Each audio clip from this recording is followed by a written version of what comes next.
Akshay. Striking and पर बल्लेबाज सुमित डोंगड़े और नॉन स्ट्राइकिंग एंड पर है अक्षय। जबकि गेंदबाजी की जिम्मेदारी अमरीश यादव के ऊपर। अमरीश अपना निजी पहला ओवर लेके आए हैं। जी हाँ, पहली गेंद बहुत ही बढ़िया स्ट्रोक था और आकाश शाह वहां पे बहुत ही कमाल की फील्डिंग करते हुए प्रेजेंस ऑफ माइंड, वक्त की नजाकत को यहां पे दिखाया उन्होंने, क्योंकि पहली नजर में ऐसा लग रहा था। जी हाँ, कैच के लिए यहाँ पे अपील किया गया है। उनके शूज़ के ऊपर गेंद ने टप्पा खाया था या ज़मीन पर टप्पा खाया था, अब ये देखना चाहेंगे। पहली गेंद पर ही संकट के बादल मंडराते हुए देखिए, हम देख सकते हैं कि किस तरह से आकाश ने अब वक्त की नज़ाकत को समझते हुए उन्होंने अपने कदमों का इस्तेमाल किया, अपने शूज़ के ऊपर गेंद को शायद टकराने दिया, शायद ये इम्पोर्टेंट है। तीसरे अंपायर को मैं यहाँ पे याद करना चाहूँगा कि आप यहाँ पे आए, जो भी जजमेंट है, जो भी निर्णय है, जो भी फैसला करना है वो आपको करना है। Please welcome.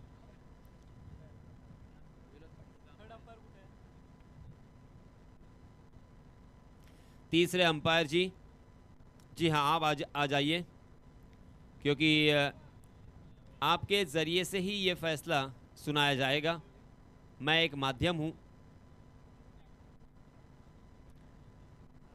कमाल का यह एफर्ट था, बहुत ही ज़बरदस्त।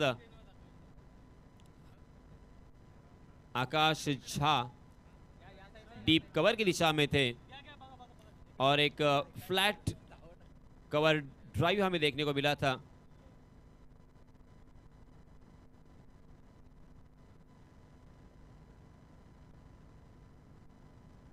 बहुत गौर से यहाँ पे देखा जा रहा है, थोड़ा स्लो करेंगे तो शायद ये पता चल सकता है।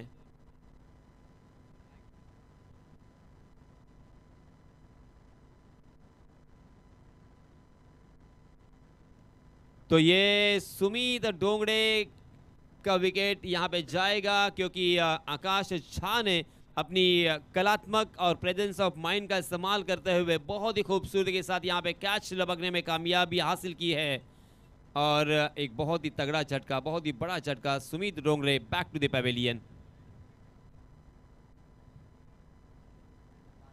इसके पहले आईवा कैच भी उन्होंने लपका था और 500 रुपये के हकदार बने थे और उनको हमने यहाँ पे सम्मानित किया था। ये देखिए किस तरह से वो कैच लपका गया, हल्का सा अपील हुआ और इस अपील को अंपायर जी ने भी बहुत गौर से देखा और तीसरे अंपायर तक वहाँ पे पहुँचाया गया और तीसरे अंपायर से यहाँ पे फैसला आया कि ये बल्लेबाज आउट। सुमित डोंगड़े आउट होने के बाद पेन से बिलोंग करने वाला ये खिलाड़ी ऋषभ पंत, पेन का या रायगढ़ का, इस नाम से भी जिस खिलाड़ी को पुकारा जाता है, पहचाना जाता है, लेदर क्रिकेट हो या टेनिस क्रिकेट, बहुत ही बढ़िया तरीके से खेला करते हैं। ऑल इंडिया ओपन में अक्सर वो नज़र आते हैं खेलते हुए। बड़ी बड़ी टूर्नामेंट में उन्होंने शिरकत की है और अपने नाम का परचम हमेशा लहराया। ऐसे ओमकार हरपाल स्ट्राइकिंग एंड पर जाते हुए, दोनों भी खिलाड़ी अब बाएं हाथ के बल्लेबाज हमें नजर आएंगे। अक्षय मात्रे अर्थात अबू, जो कि अलीबाग से बिलोंग करते हैं। गेंदबाज अमरीश को यहाँ पे पहली गेंद पर एक पहली सफलता। अमरीश यादव फिर से एक बार बाएं हाथ से ओवर द विकेट। जी हाँ, इसमें दबा फिर से एक बार थोड़ी सी शॉर्ट ऑफ लेन गेंद जरूर थी, उसे दो खिलाड़ियों के बीच में से ढकेल दिया है। क्या कमाल का यहाँ पे गैप ढूंढा, गेंद डीप कवर सीमा रेखा के बाहर, धीरे धीरे सीमा रेखा को चीरती हुई 4 रन के लिए।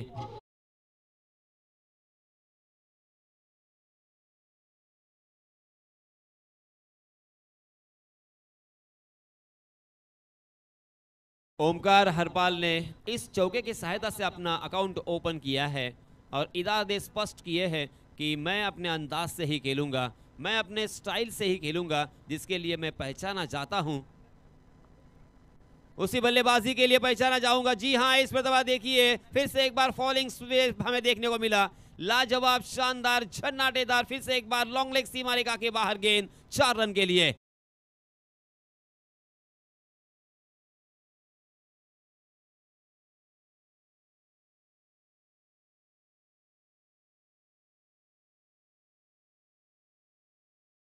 कि आपकी स्क्रीन पर किस तरह से वो पूरी तरीके से लेट गए थे, मगर गेंद के ऊपर नजरें गड़ाए रखी थी और मिडल ऑफ द बैट हमें देखने को मिला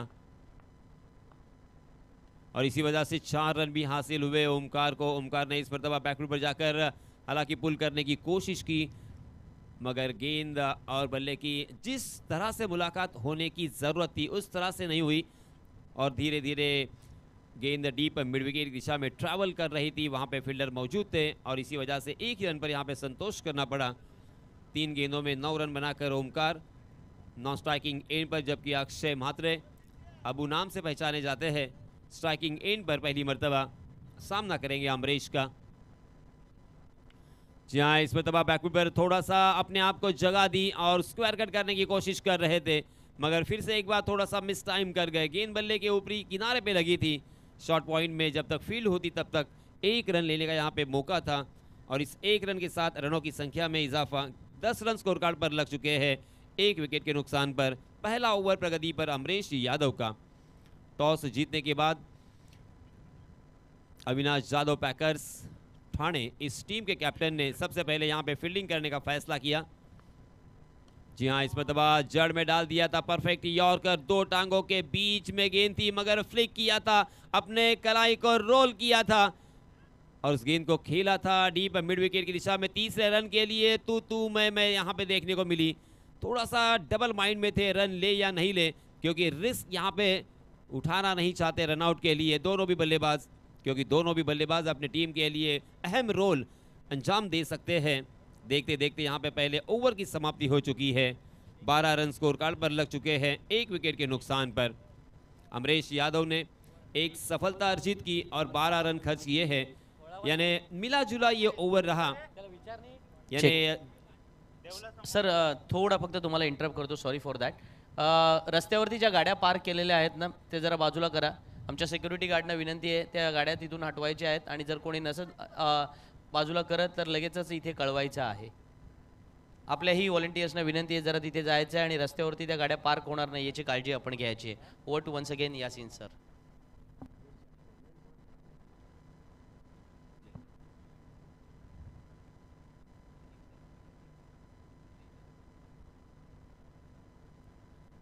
तो दोस्तों दूसरे ओवर के लिए नए गेंदबाज को यहां पे दावत दी है यश जाधव।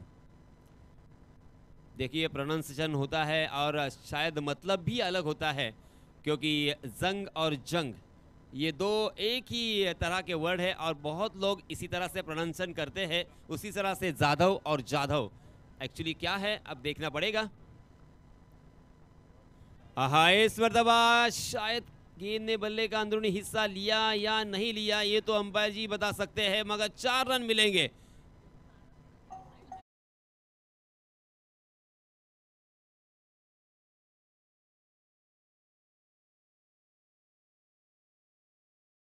अबू के खाते में ये रन चले जाएंगे। ऑफ स्टंप के बाहर अबू सफल होकर उस गेंद को मिड विकेट की दिशा में खेलने की कोशिश कर रहे थे। अक्रॉस द लाइन अपने बल्ले को तिरछा किया था, मगर गेंद ने बल्ले का अंदरूनी हिस्सा लिया। विकेट कीपर चक गए और गोली की रफ्तार से गेंद लॉन्ग स्टॉप रीजन में 4 रन के लिए। 16 रन स्कोर कार्ड पर लग चुके हैं नए गेंदबाज यश जाधव। फिर से एक बार बॉलिंग मार पर दौड़ते हुए, जी हाँ इस मरतबा लॉफ किया है, जानबूझकर खेला हुआ शॉट, क्योंकि वो जानते थे कि वहां पे कोई भी फील्डर मौजूद नहीं है। 1 बाउंस गेंद फिर से एक बार लॉन्ग ऑफ सीमारेखा के बाहर। बैक टू बैक ये दूसरा चौका अक्षय के बल्ले से।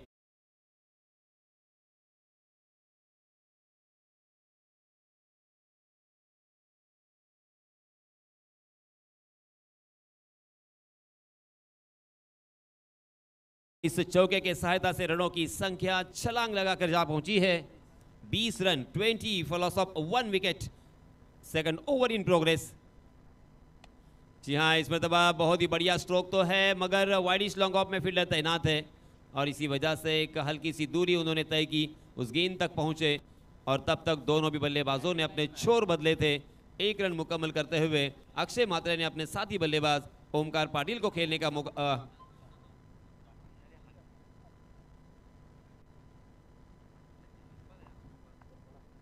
ओमकार हरपाल वहां पे बल्लेबाजी कर रहे हैं। 4 गेंदे और 11 रन। जी हाँ, इस मरतबा टप्पा खाने के बाद गेंद नीची रही और कल हमें एक लफ्ज़ यहाँ पे पता चला कि हम बार बार इसे सबमरीन डिलीवरी कहते थे, मगर यहाँ पे कुछ लोग थे, उन्होंने कहा कि हम इसे नरगिस गेंद कहते हैं। जी हाँ, इस मरतबा कहीं और खेलने की कोशिश कर रहे थे, गेंद कहीं और निकल गई और अंपायर जी की उंगलियां आसमान में बुलंद। हल्का सा किनारा यहाँ पे गेंद ने लिया था और एक आसान सा कैच लपकते हुए ओमकार के पारी का अंत यहाँ पे होता। Omkar back to the pavilion.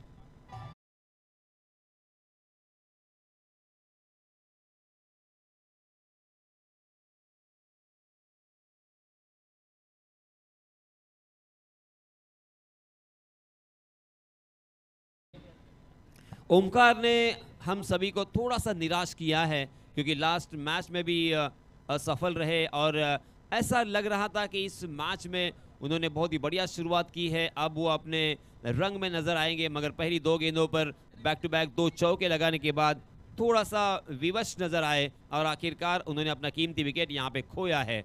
Omkar Harpal out होने के बाद नए बल्लेबाज जो कि लास्ट मैच की हीरो, लास्ट मैच के मैन ऑफ द मैच, जिन्होंने बहुत ही धुआंधार बल्लेबाजी की, बहुत ही शानदार बल्लेबाजी करते हुए 78 तक अपने रनों की संख्या को पहुंचा दिया था, अहम हिस्सा उसमें जिनका शामिल था वही बल्लेबाज सूरज पाटिल स्ट्राइकिंग एंड पर। मगर गेंदबाज यश को यहाँ पे पहली सफलता अर्थात पहला यश यहाँ पे मिलता हुआ। इस ओवर की अंतिम 1 गेंद आना बाकी है। इस ओवर में अब तक 9 रन उन्होंने खर्च किए हैं, यानी बहुत ही बढ़िया गेंदबाजी मैं कहूंगा यश की। जी हां, पहली गेंद ऑफ स्टंप के बाहर वाली गेंद को खेल दिया था कवर की दिशा में, एक आसान सा कैच हो सकता था। एक बड़े बल्लेबाज को वापस लौटाने का एक सुनहरा मौका उनके अपने हाथों से गंवाया है। देखिए, ये मौका आपने गंवाया है या मैच जीतने का मौका गंवाया है, ये तो आने वाला समय बताएगा। मगर इस प्रतियोगिता में इस साल सूरज पाटिल इनफॉर्म बल्लेबाज है, तूफानी बल्लेबाजी उन्होंने की है, फिर वो श्रीवर्धन हो या मसला हो या मानगांव हो, पेन हो, पनवेल हो या अन्य कई भी हो। देखते देखते यहाँ पे 2 ओवर की समाप्ति हो चुकी है। पहले ओवर में 12 रन, दूसरे ओवर में 10 रन, कुल मिला के 22 रन स्कोर कार्ड पर लग चुके हैं, यानी 11 रन की औसत से यहाँ पे रन बन रहे हैं। 5 ओवर का ये मुकाबला है। अगर 5 ओवर में अगर इसी औसत से रन बनेंगे तो 55 रन स्कोर कार्ड पर दिखाई देंगे, मगर मुझे ऐसा लग रहा है शायद 55 रन काफ़ी नहीं होंगे। 55 रन से यहाँ पे सेटिस्फाइज नहीं करेंगे बल्लेबाज, क्योंकि ज़्यादा से ज़्यादा यहाँ पे रन बनाने की कोशिश करेंगे और कम से कम 65 रन स्कोर कार्ड पर लगाने का प्रयास होगा। सूरज पाटिल स्ट्राइकिंग एंड पर और गेंदबाजी के मार्ग पर अमरीश यादव फिर से एक बार अपना निजी दूसरा और टीम की तरफ से तीसरा ओवर लेके आए हैं। पहले ओवर में एक बड़ी सफलता उनके हाथ लगी थी। जी हाँ, ऑफ स्टंप के बाहर वाली गेंद को खेलने का प्रयास नाकाम यहाँ पे नजर आता हुआ, क्योंकि ऑफ स्टंप के बहुत ज्यादा बाहर सफल हो चुके थे और इसी वजह से शायद अंपायर जी ने इस गेंद को सही डिलीवरी यहाँ पे साबित किया है।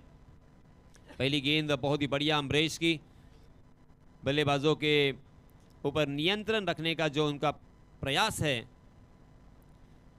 जी हाँ, फिर से एक बार देखिए, ऑफ स्टंप के बाहर टप्पा खाने के बाद एक एंगल क्रिएट करने का जो उनका प्रयास या कोशिश है उसमें काफी हद तक सफल होते हुए अमरीश। गेंदबाज ने देखा है, परखा है, शायद ये सोचा है कि यहाँ पे विकेट अगर नहीं आता है तो चलेगा, मगर बड़े स्ट्रोक से बल्लेबाजों को वंचित रखना है। बड़े स्ट्रोक से अगर महरूम रहेंगे तो एक मनोवैज्ञानिक दबाव ऑटोमेटिकली बल्लेबाजों के ऊपर क्रिएट होगा, खुद ब खुद क्रिएट हुआ। देखिए, इसमें दबा आखिरकार ऑफ स्टंप के बाहर जाने वाली गेंद को खेलना चाहते थे कहीं और, मगर तकदीर वाले रहे सूरज पाटिल। शॉर्ट पॉइंट में फील्डर मौजूद नहीं थे, गली के फील्डर जब तक उस गेंद तक पहुंचते तब तक गेंद लैंड हो चुकी थी और गेंद ट्रैवल कर रही थी और इसी वजह से बल्लेबाजों को 2 रन लेने का यहाँ पे मौका मिला। इन 2 रनों के साथ रनों की संख्या हो चुकी है 24 रन 2 विकेटों के नुकसान पर। अमरीश ने कमाल कर दिया है, अमरीश ने यहाँ पे दिल जीत लिया है। मैं इससे भी आगे कहूँगा कि अमरीश ने बाएं हाथ के गेंदबाजों को किस तरह से गेंदबाजी करनी है इसका एग्जाम्पल मानो सेट किया है। ये लीजिए, मगर इस मरतबा गेंद उनके स्लॉट में और पहुंचा दिया उसे पार्किंग प्लॉट में। लॉन्ग ऑन सीमा रेखा के बाहर हवाई सफर करती हुई 6 रन के लिए दर्शक दीर्घा में।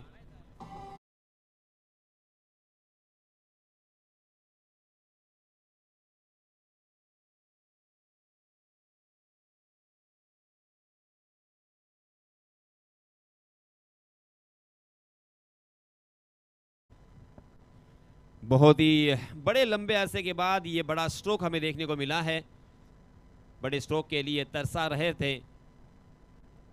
जी हाँ, इस मरतबा अपने बल्ले को थोड़ा सा खींचा, अंतिम क्षणों तक उस गेंद को देखते रहे और आखिरकार उस गेंद को खेला उन्होंने कवर की दिशा में, मगर वहां पे आकाश झा दीवार और चट्टान की तरह तैनात है। इसके पहले उन्होंने जो कैच लपका वो थोड़ा सा अनोखा कैच हमने देखा, एक चमत्कारिक वो कैच था। तीसरे अंपायर ने वो डिसीजन लिया कि वो आउट है और एक बड़ा झटका, बड़ी मछली जाल में फंस गई थी सुमित डोंगरे के रूप में। मगर उसके बाद यहाँ पे इन दो बल्लेबाजों ने अपनी पारी को संभाला है। अक्षय मात्रे खेल रहे हैं 10 रन बनाकर स्ट्राइकिंग एंड पर। जी हाँ, ये देखिए, ये तो परोस के दिया था, बस उसे पहुंचाना था लॉन्ग ऑन के सीमा रेखा के बाहर, क्योंकि थोड़ी सी शॉर्ट ऑफ लाइन गेंद थी। बैकफुट पर तैयार थे अक्षय और ताकत के साथ प्रहार, मिलेंगे रन यहां पे पूरे 6।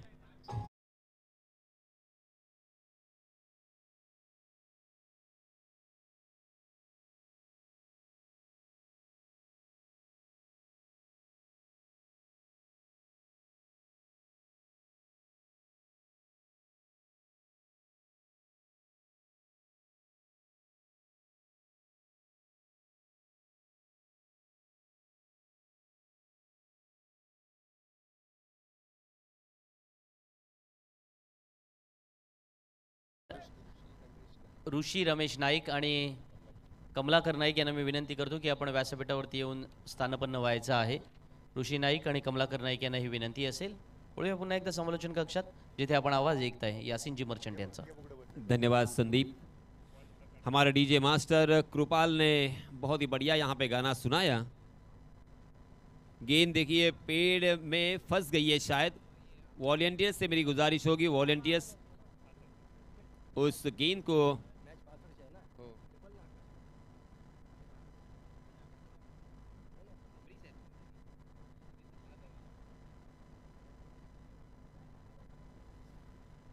हमारे डीजे मास्टर ने जो गाना सुनाया था आपने देखा होगा, परदेसिया, और फिल्म थी मिस्टर नटवर लाल।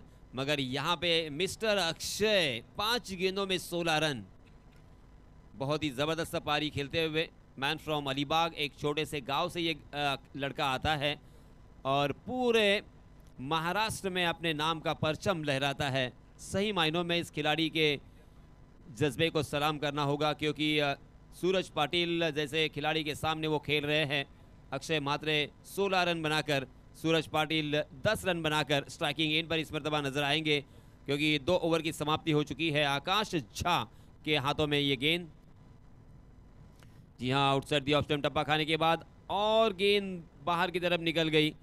मगर शायद सूरज को ऐसा लग रहा था कि ये वाइड हो सकती है, मगर अंदाज़ा गलत निकला और ये अच्छी गेंद साबित होती हुई।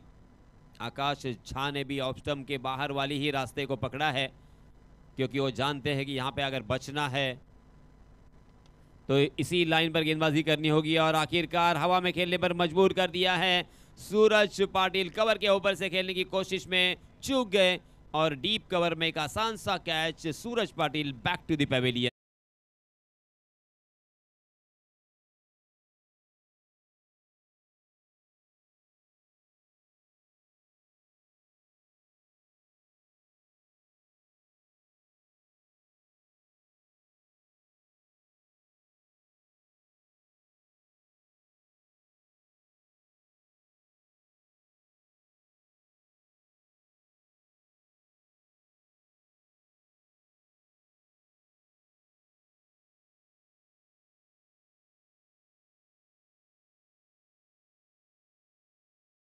DJ 37 for loss of 3 wickets। चौथा ओवर प्रगति पर। 5 ओवर का ये मुकाबला अक्षय पाटिल का अक्षय म्हात्रे का साथ निभाने के लिए नए बल्लेबाज अक्षय पाटिल अर्थात मोनिया स्ट्राइकिंग एंड पर। बहुत ही बढ़िया बल्लेबाजी लास्ट मैच में भी हम सभी ने देखी।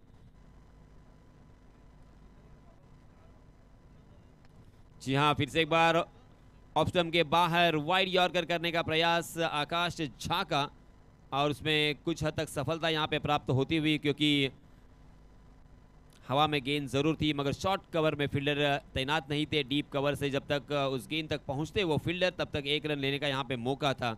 कुछ हद तक यहां पे रनों की संख्या के ऊपर रोक लगाई है। पहली 3 गेंदों में मात्र 1 रन खर्च किया है आकाश झा ने और एक सफलता अर्जित की है। सेट बल्लेबाज को उन्होंने चलता किया, सूरज का विकेट अपने नाम किया, वही आकाश झा फिर से एक बार। जी हां, इसमें तो सीधे बल्ले से बॉलर के सर के ऊपर से खेला है। लॉग ऑन के फील्डर बहुत वाइड इच थे, पूरा फायदा मिलता हुआ गेंद 1 बाउंस सीमा रेखा के बाहर 4 रन के लिए।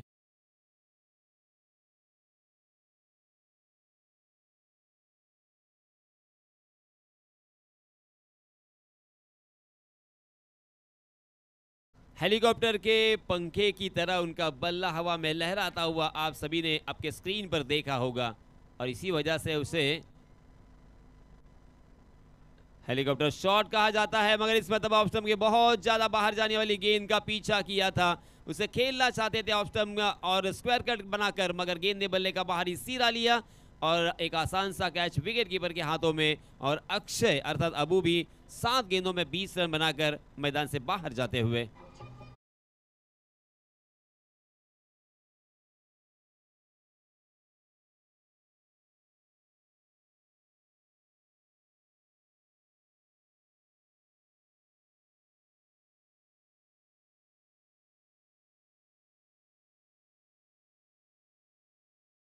मास्टर, और इसी बीच अबू आउट होने के बाद परेश ठाकुर आए हैं नए बल्लेबाज मोनिया का साथ निभाने के लिए, मगर रनों की संख्या अब यहां पे थोड़ी सी कम नजर आ रही है। 42 रन स्कोर कार्ड पर लग चुके हैं। चौथा ओवर प्रगति पर, चौथे ओवर की अंतिम 1 गेंद आना बाकी है। आकाश झा ने यहां पे कमर कस दी है और बल्लेबाजी करने वाली टीम की कमर तोड़ दी है, क्योंकि इस तरह की गेंदबाजी बहुत रेयर देखने को मिलती है इस मैदान पर। टेनिस क्रिकेट में अक्सर ये अपेक्षा की जाती है कि 10-11 रन आ ही जाएंगे, मगर कमाल कर दिया है आकाश झा ने। जी हां, इसमें तब ओवर पिच गेंद जरूर थी, मगर ऑफ स्टंप के बाहर वाली गेंद को ऑन साइड की दिशा में खेला था। लॉन्ग ऑन में फील्डर तैनात थे और इसी वजह से 1 ही रन यहां पे मिलेगा। आकाश झा ने इस ओवर में 2 सफलताएं अर्जित की और मात्र 6 रन खर्च किए हैं। कमाल की गेंदबाजी आप देख सकते हैं आपके स्क्रीन पर। दूसरी गेंद के ऊपर एक विकेट चटकाया और 5वीं गेंद के ऊपर उनको सफलता मिली। कुल मिला के 4 ओवर की समाप्ति के बाद रनों की संख्या 43 रन 4 विकेटों के नुकसान पर। अब अंतिम ओवर प्रगति पर रहेगा। 10.75 के औसत से यहाँ पे रन बन रहे हैं। ये काफ़ी नहीं होगा। अंतिम ओवर में कम से कम 20-22 रन अगर आते हैं तो 60 पार ये स्कोर नज़र आएगा। 60 के पार जाना ही होगा, क्योंकि 5 ओवर का ये मुकाबला है और खुला हुआ ये मैदान। आउटफील्ड बहुत ही फास्ट है। यहाँ पे एक बार गेंद गैप से निकलती है तो गोली की रफ्तार से निकलती है और उसे रोकना बहुत ही असंभव के करीब होता है, और इसी वजह से अंतिम ओवर में कम से कम 20-22 रन अगर आते हैं तो ये मैच बहुत ही शानदार और कांटे का हो सकता है। अंतिम ओवर में आए हैं नए गेंदबाज जुगेश Yadav. Right arm round wicket, पहली गेंद फुल टॉस, बहुत ही बढ़िया तरीके से उसे एग्जीक्यूट किया है। हवाई सफर, हवाई फायर यहाँ पे किए हैं। जी हाँ, तीसरे अंपायर जी ने यहाँ पे, तीसरे अंपायर जी के लिए यहाँ पे पुकारा गया है, क्योंकि क्या ये वेस्ट साइड के ऊपर गेंद थी ये अब देखना पड़ेगा। बल्लेबाजों ने थोड़ा हल्का सा अपील किया, उस अपील को स्वीकार किया है इनफील्ड अंपायर ने। अब तीसरे अंपायर यहाँ पे देखेंगे और फिर थोड़ी देर के बाद आपके सामने उसका फैसला आएगा। थोड़ी देर आपको इंतज़ार करना पड़ेगा। मगर जिस बड़े स्ट्रोक की तलाश में थे, आकाश झा के ओवर में रनों को सुखा दिया था। आकाश झा ने एक एक रन के लिए तरसाया था।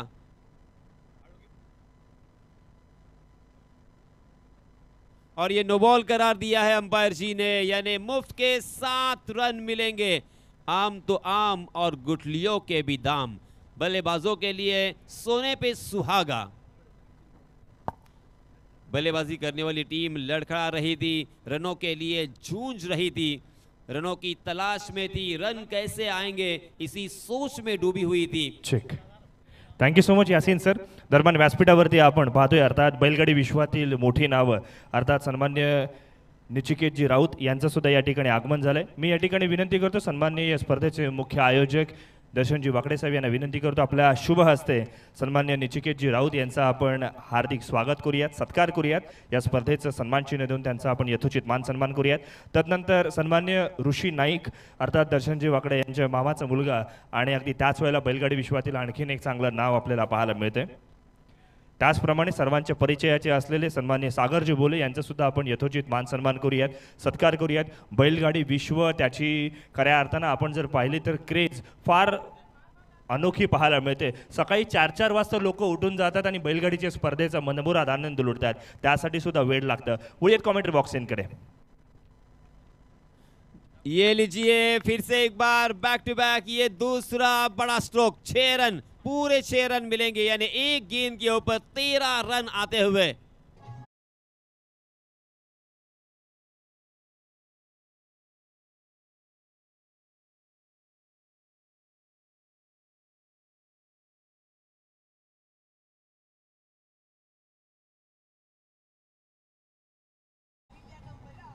डीजे मास्टर, इसे कहते हैं क्रिकेट और इसे कहते हैं क्रिकेट का जलवा और क्रिकेट का सस्पेंस। क्योंकि क्रिकेट में दोस्तों कब क्या होगा, कैसे होगा, कौन करेगा, इसके बारे में बताना संभव के करीब, ये मैंने अक्सर कहा और यही हमें देखने को मिला।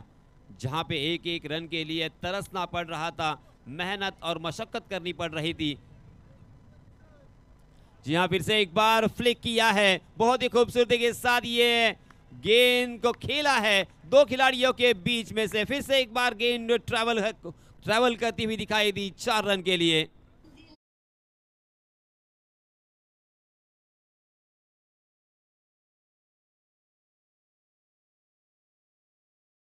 गेंदबाज जुगेश यादव और बल्लेबाजी करने वाली टीम के खेमे में बताते हो बोल रहे होंगे जुग जुग जियो मेरे यार। जुगेश के लिए उसका थैंक यू बोलते होंगे, क्योंकि यहाँ पे लड़खड़ाती हुई पारी नजर आ रही थी। यहाँ पे 50 होंगे या 55 होंगे ऐसा लग रहा था, मगर मैंने कहा था कि कम से कम 60 का आंकड़ा आपको पार करना होगा। 60 रन स्कोर कार्ड पर लग चुके हैं और अभी भी 4 गेंदें आना बाकी।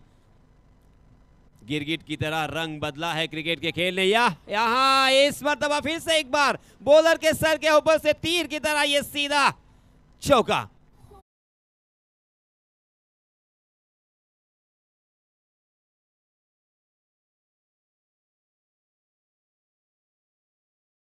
इस तरह से ये हेलीकॉप्टर शॉट खेला था। अलग अलग अंदाज होता है अलग अलग बल्लेबाजों का। इस मर्तबा परेश ने अपने जो सामने वाला पैर है वो हवा में झुलाते हुए, जी हाँ, इस मर्तबा अपने घुटने को बेंड किया था और उसको लॉफ किया था। फिर से एक बार कवर पॉइंट के ऊपर से गेंद सीमा रेखा के बाहर, फिर से एक बार फरार। मिलेंगे रन यहाँ पे 4।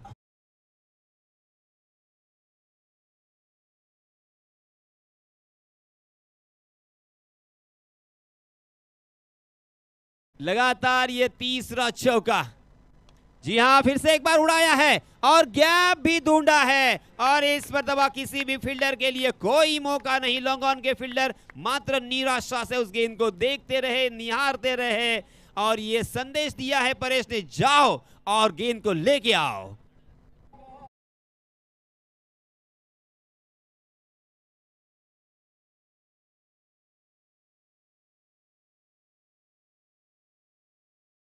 एक रन यहाँ पे मुकम्मल कर लिया है, दूसरे रन के लिए कोई मौका नहीं और देखते देखते 5 ओवर की समाप्ति हो चुकी है। 75 रन ऑन स्कोर कार्ड। 4 विकेटों के नुकसान पर परेश ने मात्र 8 गेंदों का सामना किया और 32 रन अपने टीम के लिए जोड़े हैं। अक्षय पाटिल अर्थात मोनिया को ज्यादा खेलने का मौका नहीं मिला, मात्र 1 गेंद का सामना किया और 1 रन बनाकर नॉट आउट रहे। मगर जुगेश यादव काफी खर्चीले और बहुत ही महंगे साबित रहे, जिन्होंने 1 ओवर में 32 रन खर्च किए हैं। मगर अब यहाँ पे आएगा मजा, और उस मजा का विश्लेषण करने के लिए फिर से एक बार मैं दावत देना चाहूंगा माइक्रोफोन पर हमारे साथी कमेंटेटर संदीप को। तत्पूर्वी प्रेझेंटेशन बॉक्समध्ये जिथे 8 चेंडूंमध्ये 32 धावा खेळी जी परेश ठाकूरने केली, त्यासाठी अर्थातच टॉप शाईन संघाचे संघ मालक प्रतीक भगत यांच्याकडनं 1500 रुपयांचं कॅश प्राईज या ठिकाणी लागलंय। काय कमालीची खेळी मैदानावरती आपल्याला पाहायला मिळाले। दरम्यान आपण नाणेफेकीसाठी या ठिकाणी येणार आहोत। एका बाजूला CI11 आवाज संघ तर दुसऱ्या बाजूला असणार आहे नवखार संघ। चला दोन्ही संघाचे कर्णधार त्वरित उपलब्ध व्हा, आपण नाणेफेक करून घेणार आहोत। आज ऑल इंडिया ओपन फॉर्मॅट आपल्याला पाहायला मिळतोय आणि रती महारथी खेळाडू यांची खऱ्या अर्थानं मांदेआळी मैदानाच्या चहूकडे आपल्याला पाहायला मिळाले। एका बाजूला नवखार संघ तर दुसऱ्या बाजूला आपल्याला पाहायला मिळणार आहे CI11 आवाज संघ। चला दोन्ही संघाचे कर्णधार आपण त्वरित उपलब्ध व्हायचे। प्रदीप स्पोर्ट्स नवखार विरुद्ध CI11 आवाज या दोन संघादरम्यानची लढत tenniscricket.in च्या माध्यमातून ही क्रिकेट स्पर्धेचं प्रक्षेपण आपण यूट्यूबच्या माध्यमातून आनंद घेतो, एक मनमुराद आनंद खऱ्या अर्थाने या स्पर्धेच्या निमित्तानं आपण पाहतोय। पद्मश्री जगविख्यात शिल्पकार अर्थात करमरकर क्रीडांगण आपल्या समोर आपल्याला पाहायला मिळतंय। नानासाहेब करमरकर यांच्या नावाने हे मैदान, त्यांचं हे मैदान खऱ्या अर्थानं आपण पाहिलं तर क्रिकेटसाठी अत्यंत लाभदायी आणि ऐतिहासिक अशा पद्धतीचं मैदान आपण पाहतोय। नाणेफेकीसाठी मी या ठिकाणी विनंती करतोय, या स्पर्धेचे मुख्य आयोजक दर्शनजी वाकडे यांना विनंती असणार आहे की आपण नाणेफेकीसाठी यायचंय आणि अगदी त्याच वेळेला सीमारेषेच्या बाहेर जी कॅच पकडली गेली त्यासाठी सुद्धा रसिक माविया प्रेक्षकांना प्रत्येक कॅचसाठी 500 रुपयांचं कॅश प्राईज आहे। जो प्रेक्षक सर्वाधिक कॅच पकडेल त्याला अर्थातच TV या ठिकाणी दिली जाणार आहे।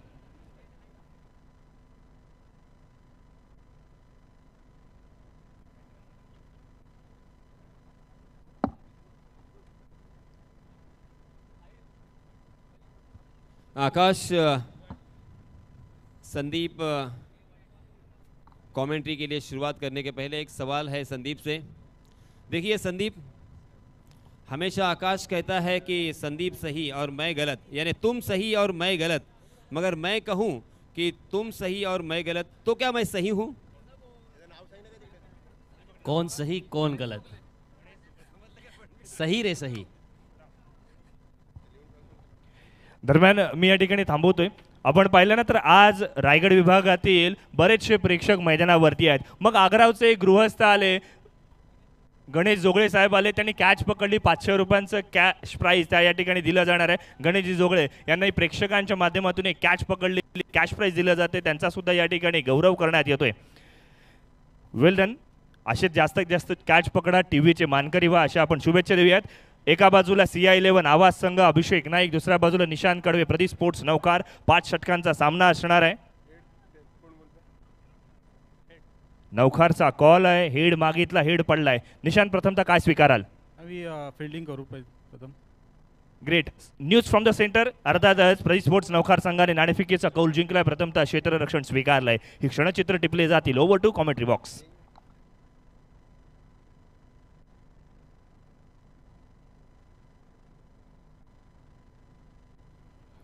मनपूर्वक धन्यवाद आकाशजी मांजरेकर। वळूया मैदानाकडे।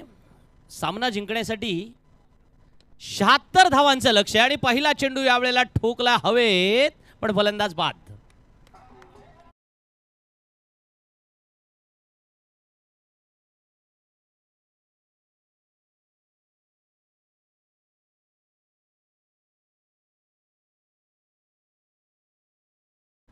श्री अमृतदादा आयोजित अंश अश्लेषा चषक 2024 मित्रांनो, आपण पाहतोय या आवाजच्या अर्थातच देवभूमीमध्ये, ज्या गावाचा उल्लेख नेहमी आपण देवभूमी असं केला, कारण आवाजचा अर्थसुद्धा असा होतो की जिथे खऱ्या अर्थानं देवाचा सहवास आहे, अशी ही भूमी म्हणजे आपली आवाज।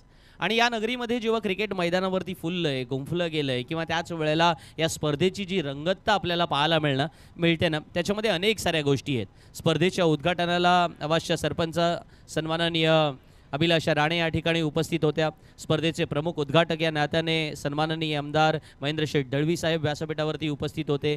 स्पर्धेच्या अर्थातच उद्घाटकांमध्ये आपल्याला सन्माननीय आवाजचे नेतृत्व आणि राणे घराण्याची परंपरा ज्याने राजकीय क्षेत्रामध्ये अबाधित राखली असे अर्थातच अभिजित राणे आपल्याला पाहायला मिळाले. त्याचप्रमाणे रणजितजी राणे यांच्या कन्या सुद्धा या व्यासपीठावरती उपस्थित झाल्या होत्या. आवाजच्या सर्व सदस्य मंडळी सुद्धा या व्यासपीठावरती उपस्थित होती. सासवण्याचे सरपंच संतोषजी गावंड सुद्धा त्यावेळेला उपस्थित होते. त्यांचे सर्व सहकारी सुद्धा उपस्थित होते. यांच्या उपस्थितीमध्ये आपण उद्घाटन सोहळा पार पाडला होता आणि आज आपण स्पर्धेच्या अंतिम दिवशी आलोय. 4था दिवस दर्शन वाकडे यांनी आयोजित केलेल्या या स्पर्धेमध्ये सर्वच काही गोष्टी ज्या आहेत ना, म्हणजे तुम्ही आपण म्हणतो ना की क्रिकेट स्पर्धा आयोजित करण्यासाठी काही पॅरामीटर्स जर निश्चित केलेत तर त्या सगळ्या पॅरामीटर्सवरती हाय स्टँडर्ड्स या ठिकाणी निश्चित केलेले पाहायला मिळतात. आणि त्यापैकी आता हा सामना दुसऱ्या फेरीचा मैदानात रंगलाय जिथे अक्षय पाटील मोन्या गोलंदाजी करतोय. Right arm round away hit Akshay Patil 2.0 मध्ये या वेळेला एक हा झेल सुद्धा कदाचित व्हिडिओपर्यंत पोहोचू शकला असता, इतका अफलातूनपणे प्रयत्न होता. पण आपल्याला माहिती आहे ते जे रिफ्लेक्सेस असतात इन्स्टंट द्यावे लागतात. बघा किती वेगाने चेंडू आला होता. 0.00 सेकंदमध्ये आपल्याला या वेळेला मैदानामध्ये तो चेंडू त्याच्या हातापर्यंत आलेला पाहायला मिळाला होता. हाही चेंडू यॉर्कर लाईनची गोलंदाजी केली. अबू फार दूरवर तैनात आहे. चेंडू सीमारेषा बाहेर ट्रॅव्हल होणार. Yes it is welcome for Avinash Jadhav packers.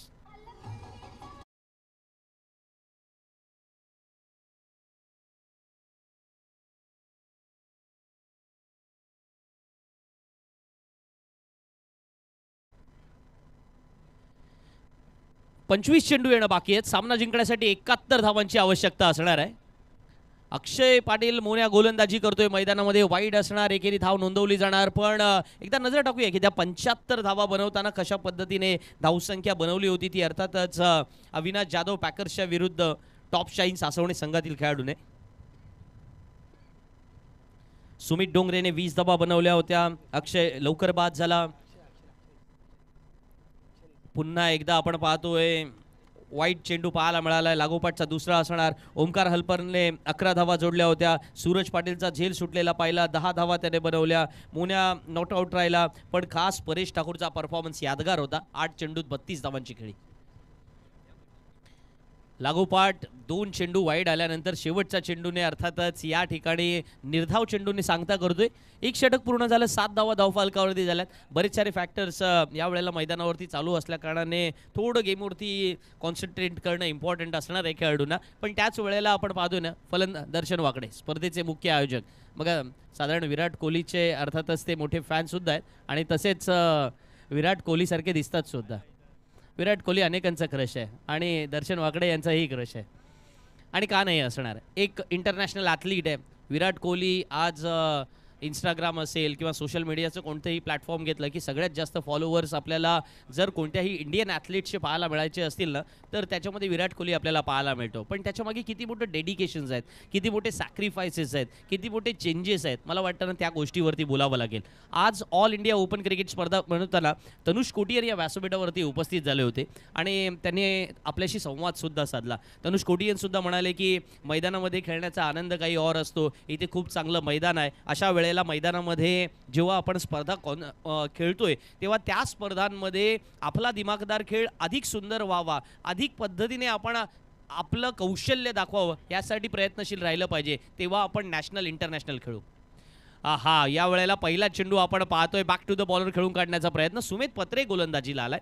Sumedh आपल्याला माहिती आहे की थर्ड संघाचा हरहुन्नरी खेळाडू आहे आणि विशेषतः सुमेध पत्रेची बॉलिंग ॲक्शन, त्याचा रिदम, त्याचा स्पीड आणि त्याची ॲक्युरेसी या सगळ्यावरती बोललं जातं. पण मला जर सगळ्यात काय विचाराल ना की सुमेध पत्रेच्या गोलंदाजीबाबत तुमचं महत्त्व काय, तर मी म्हणेन की सुमेध पत्रेच्या गोलंदाजीवरचा त्याचा स्वतःचा असणारा कंट्रोल. कारण जेव्हा सुमेध स्वतःच्या लयमध्ये असतो ना तेव्हा त्याला रोखणं कठीण असतं आणि ॲज अ बॉलर म्हणून तो त्याचा 110% देण्याचा प्रयत्न नेहमीच मैदानात करत असतो. पहिला दिवस त्यांच्यासाठी महत्त्वाचा होता ज्या दिवशी ते मैदानात खेळले. माऊ 11 संघाने निखिल पवार गोलूने स्पॉन्सर केलेल्या संघामध्ये त्यांची टीम सेमीफायनलला सुद्धा पोहोचली आहे. पण अशा वेळेला जेव्हा ओपन लॉट्समध्ये खेळण्याचा आनंद मिळतोय तो काही और असतो. What a timing, fantastic. गॅपमधून चेंडू ट्रॅव्हल होतोय सीमारेषा पार. आणखीन एक चौकार.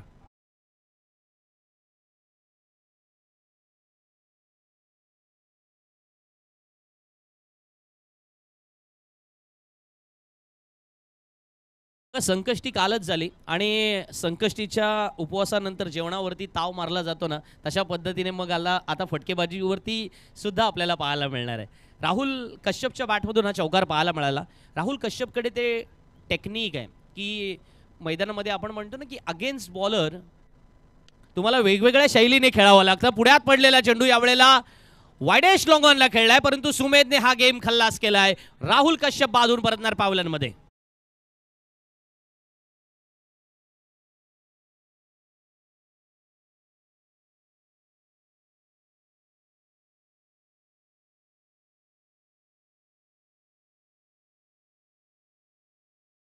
बघा, तुम्ही इतिहास वाचलात ना किंवा इतिहास अनुभवलात, कारण मी नेहमी म्हणतो की इतिहास पाहणारे बरेच इतिहास वाचणारे बरेच असतात, इतिहास लिहिणारे बरेच असतात, पण इतिहास घडवणारे फार थोडे असतात. आणि आपल्याला जर इतिहास घडवायचा असेल तर थोडे अंशी का होईना इतिहासात डोकवावं लागतं. हे यासाठी म्हणतोय की इतिहासात एक फार सुंदर शब्द आहे, हिम्मत. कि जिंदा दिल खिलाड़ी बहुत सारे होते यासीन सर, लेकिन हिम्मत हारने वाले खिलाड़ी नहीं कहलाते. आणि आज मैदानामध्ये सुमेध पत्रे जेव्हा गोलंदाजीला आला ना, तो मैदानामध्ये हिम्मत न हारणारा खेळाडू आहे. थळचं रक्त त्याच्या मैदानामध्ये सळसळत आहे आणि ते धमन्यामध्ये जेव्हा रक्त सळसळत आहे तेव्हा तो मैदानामध्ये ते ओतप्रोतरित्या त्याने ओतलंही सुद्धा. मैदानामध्ये एका चेंडूवर चौकार जरूर आला. राहुल कश्यप चांगला बॅट्समन होता, पण त्याच्या अगेन्स्ट या वेळेला प्लॅन बनवण्यात आला आणि तो प्लॅन यशस्वीपणे इथे इम्प्लिमेंट सुद्धा केला गेला. ही महत्त्वाची गोष्ट असतं. क्रिकेटच्या मैदानामध्ये तुम्ही त्या हिमतीने जाता का? सुमेध पत्रेने ते चॅलेंज स्वीकारलं. बघा, क्रिकेटमध्ये तुम्ही केवळ एका ॲस्पेक्ट्सवरती खेळू शकत नाही की एखादा गोलंदाज मैदानामध्ये आहेत. आता इथे जेव्हा 2 षटकात 12-13 धावा खर्च झालेल्या आहेत, 76 धावा समोरच्या संघाला चेस करायचे आहेत, तेव्हा तुम्हाला ते चान्स क्रिएट करावे लागतील. सुमेधला माहिती होतं की एक वायडेस्ट लॉंग ऑन आपण तैनात केला आहे, बॅक टू द बॉलर खेळून काढण्याचा जरी किती प्रयत्न केला आणि त्याच्या रिदममधलं असणारं सातत्यसुद्धा आपण अनुभवलंय. यावेळेला आपण पाहतोय थोडंसं स्वतःसाठी जागा बनवले फलंदाजाने आणि या जागेवरती चेंडूवर सीमा पार सुद्धा धाडलाय. आणखीन एक चौकार मिळतोय यावेळेला जुगेशला.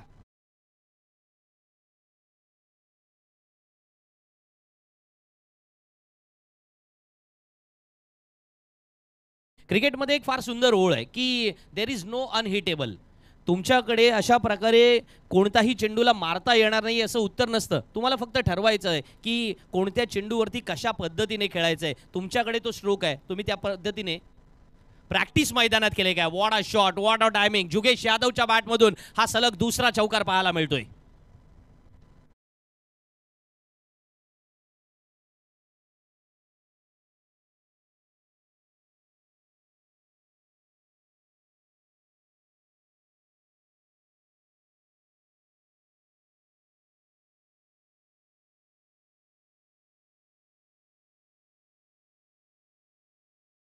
चेंडूंचा खेळ संपलाय मित्रांनो. सेकंड राऊंडचा ऑल इंडिया ओपन मधला अर्थातच दुसरा सामना आपण पाहताय. 1,55,555 धावसंख्या पारितोषिक आहे आणि मैदानावरती धावसंख्या बघा 18 चेंडू येणं बाकी सामना जिंकण्यासाठी 55 धावांची आवश्यकता.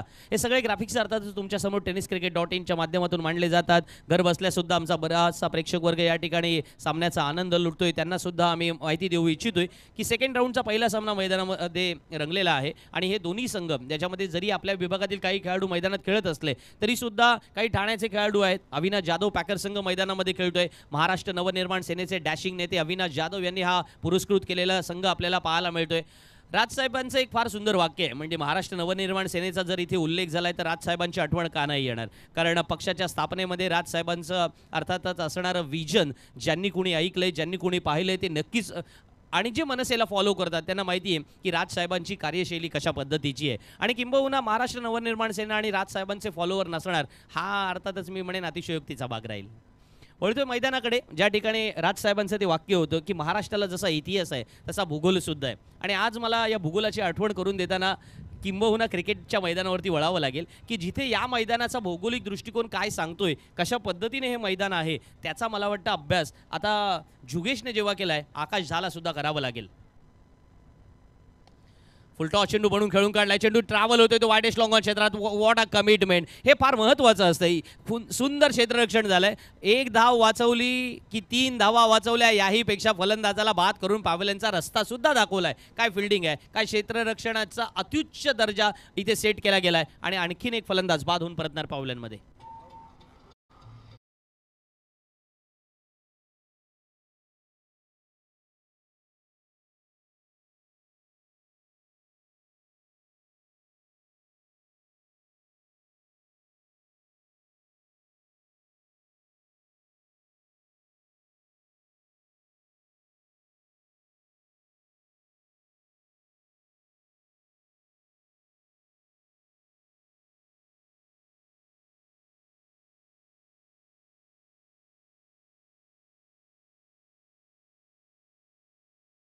अर्थातच फलंदाज बाद झाला आणि या प्रयत्नामध्ये अर्थात बाद होऊन परतावं लागेल ते जुगेश.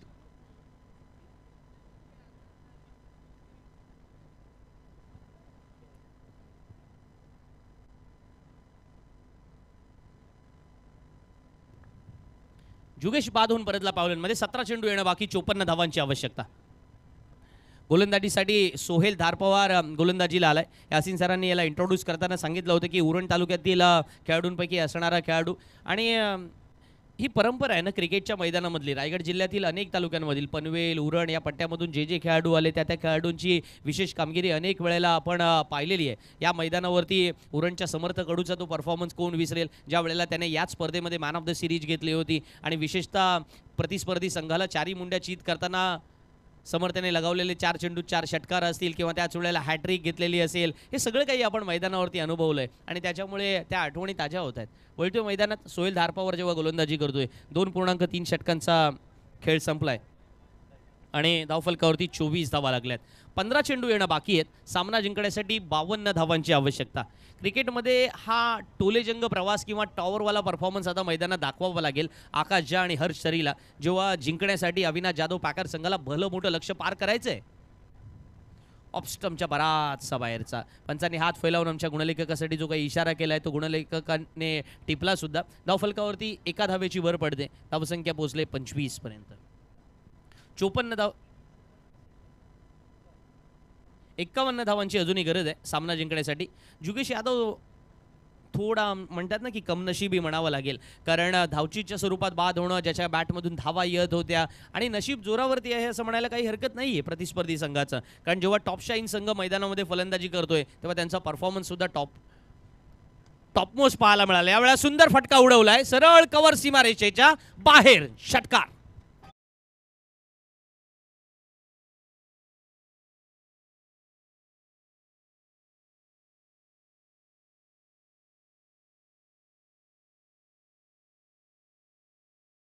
क्रिकेटमधला हा कुछ मीठा हो जाए परफॉर्मन्स होता.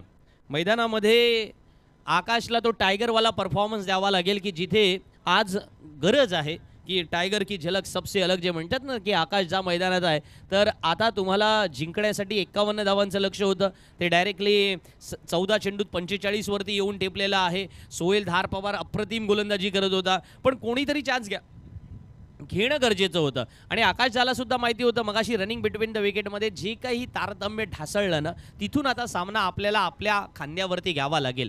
रिस्पॉन्सिबिलिटीच्या बाबत नेहमी मी म्हणत असतो की अलीकडच्या काळामध्ये रिस्पॉन्सिबिलिटी घेणं हा प्रकार वेगवेगळ्या ठिकाणी कमी झालेला पाहायला मिळतोय. पूर्वी आपल्या घरामध्ये सुद्धा अशी गोष्ट व्हायची ना की रिस्पॉन्सिबिलिटी घेतली जायची. 2 भाऊ असतील 3 भाऊ असतील तर समान अर्थातच ती जबाबदारी घ्यायची. जमाना बदललाय, काल जसा बदलतो त्या पद्धतीने आपल्याला वागावं लागतं असं म्हणतो, पण शेवटी एक गोष्ट मात्र नक्की आहे की जेव्हा जबाबदारी घेणं हा प्रयोग आपल्याला करावा लागतो किंवा हा शब्दप्रयोग आपण करतो त्यावेळेला ती जबाबदारी घेण्याचं कौशल्य दाखवावं सुद्धा लागतं. आहा क्या बात है, सुपर से भी ऊपर वाला 6. आणखीन एक षटकार.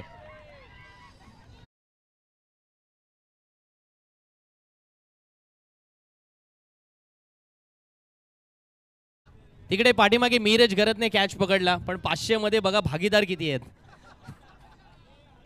भागीदार भरपूर आहेत. वळूया मैदानाकडे. लागोपाठ 2 चेंडूवर 2 षटकार आलेत. काय बॅटिंग आहे. आकाश झा यावेळेला डी पॉइंटला खेळतोय आणि फलंदाज बाद होऊन परतणाऱ्या पावलांमध्ये आक्रमकतेला क्षणभंगुरतेचा शाप असतो. पाहायला मिळालं.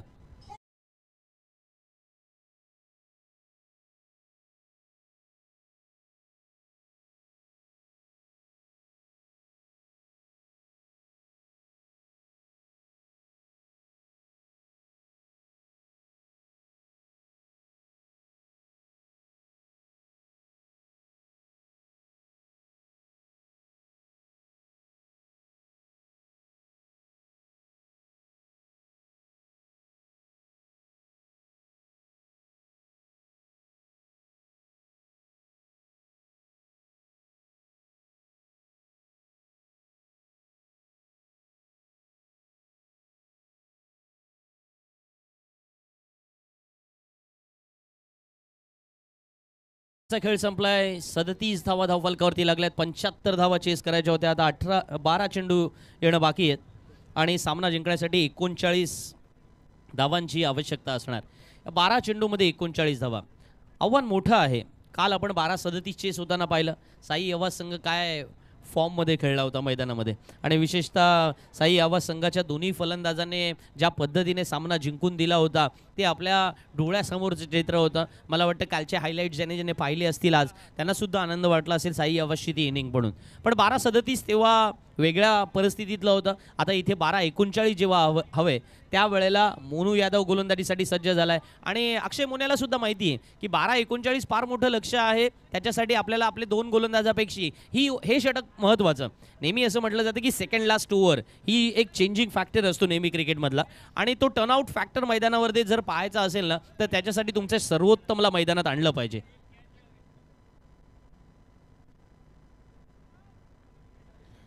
मोनू यादव गोलंदाजीला येतोय आपल्या षटकातील पुढचा चेंडू घेऊन. पहिला चेंडू यावेळेला आखूड टप्प्याचा भिरकावून दिला जरूर. लॉंगॉनला क्षेत्ररक्षक आहे आणि फलंदाज आणखीन एक बाद.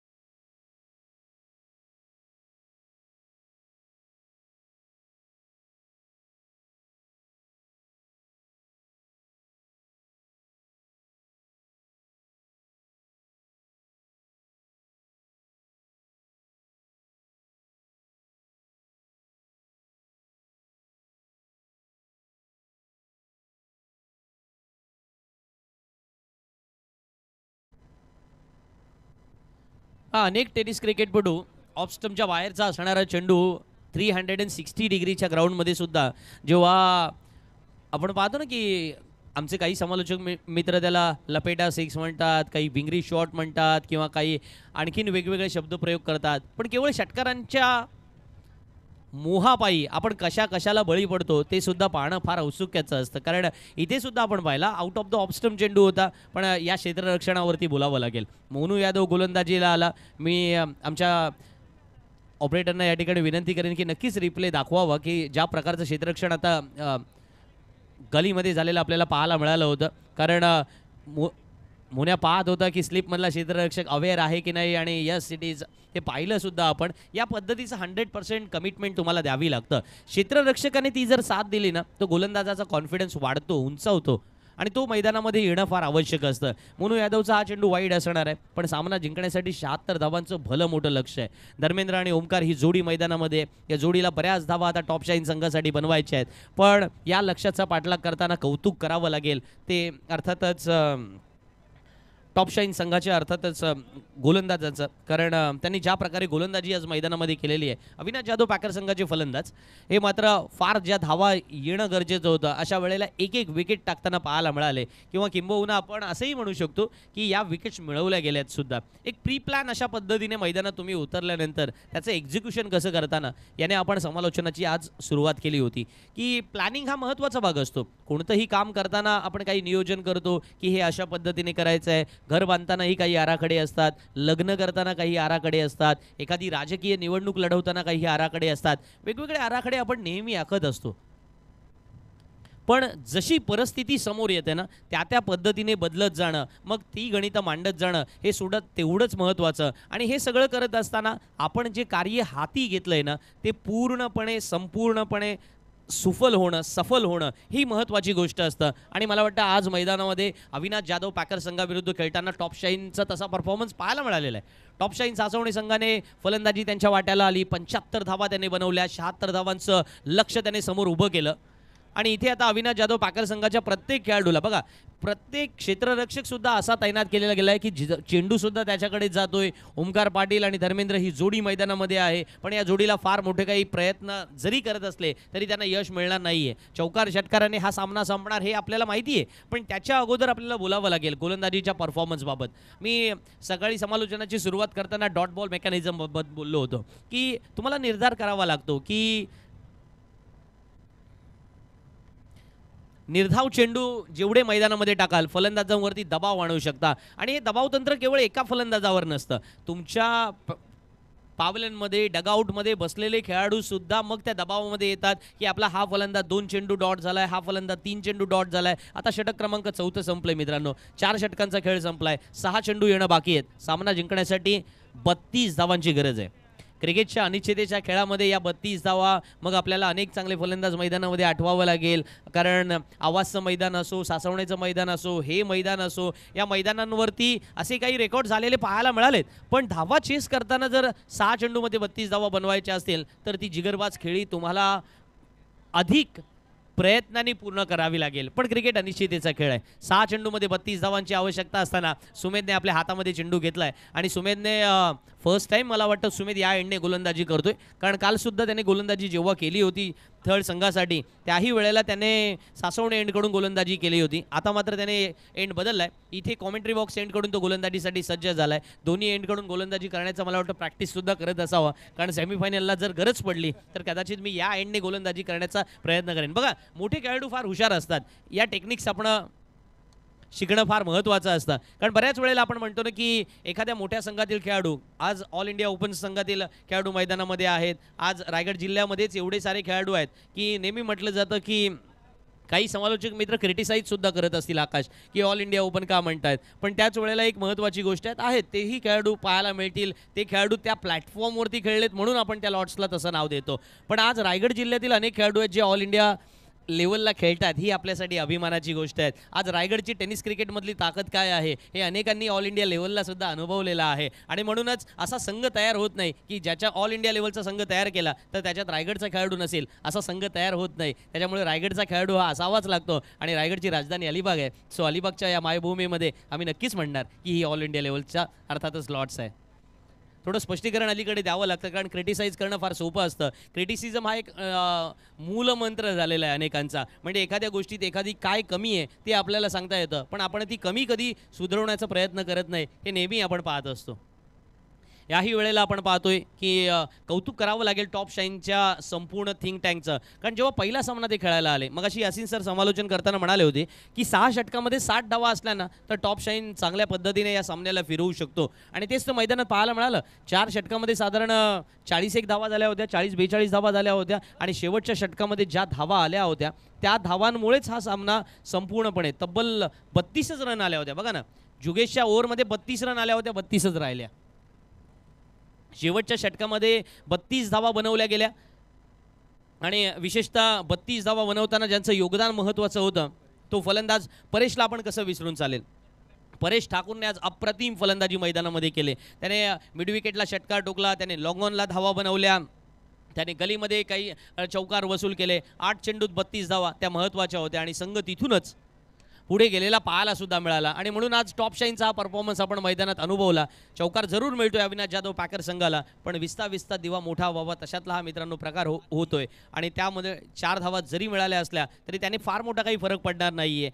सुमेधला सुद्धा हे माहिती आहे. सुमेधकडे ज्या कौशल्य आहे त्याच्याबाबत आपण नेहमी म्हणत असतो पुढच्या सामन्यात संधी मिळाली तर त्या कौशल्यांबाबत अधिक टिप्पणी करण्याचा प्रयत्न करेन. थोडा टीकाकारपणा होतो मी मध्ये मध्ये पण सुमेधला माहिती आहे की सर जे काही बोलतील ते चांगल्यासाठीच बोलतील. ओळ्या मैदानाकडे जिथे अर्थातच सामना या डावातील अर्थातच संपतोय आणि 5 षटकांमध्ये फार काही मोठ्या धावा बनवू शकलेल्या नाही आहेत. विजयी होतोय टॉप शाईन सासवणे संघ. त्यांचं मनपूर्वक अभिनंदन. क्वार्टर फायनलसाठी ते क्वालिफाय झालेले आहेत. त्यांना हार्दिक शुभेच्छा देऊया आणि धन्यवाद अविनाश जाधव पॅकर संघ. धन्यवाद सन्माननीय अविनाशजी जाधव. या ठिकाणी अलिबागच्या स्पर्धेमध्ये आपण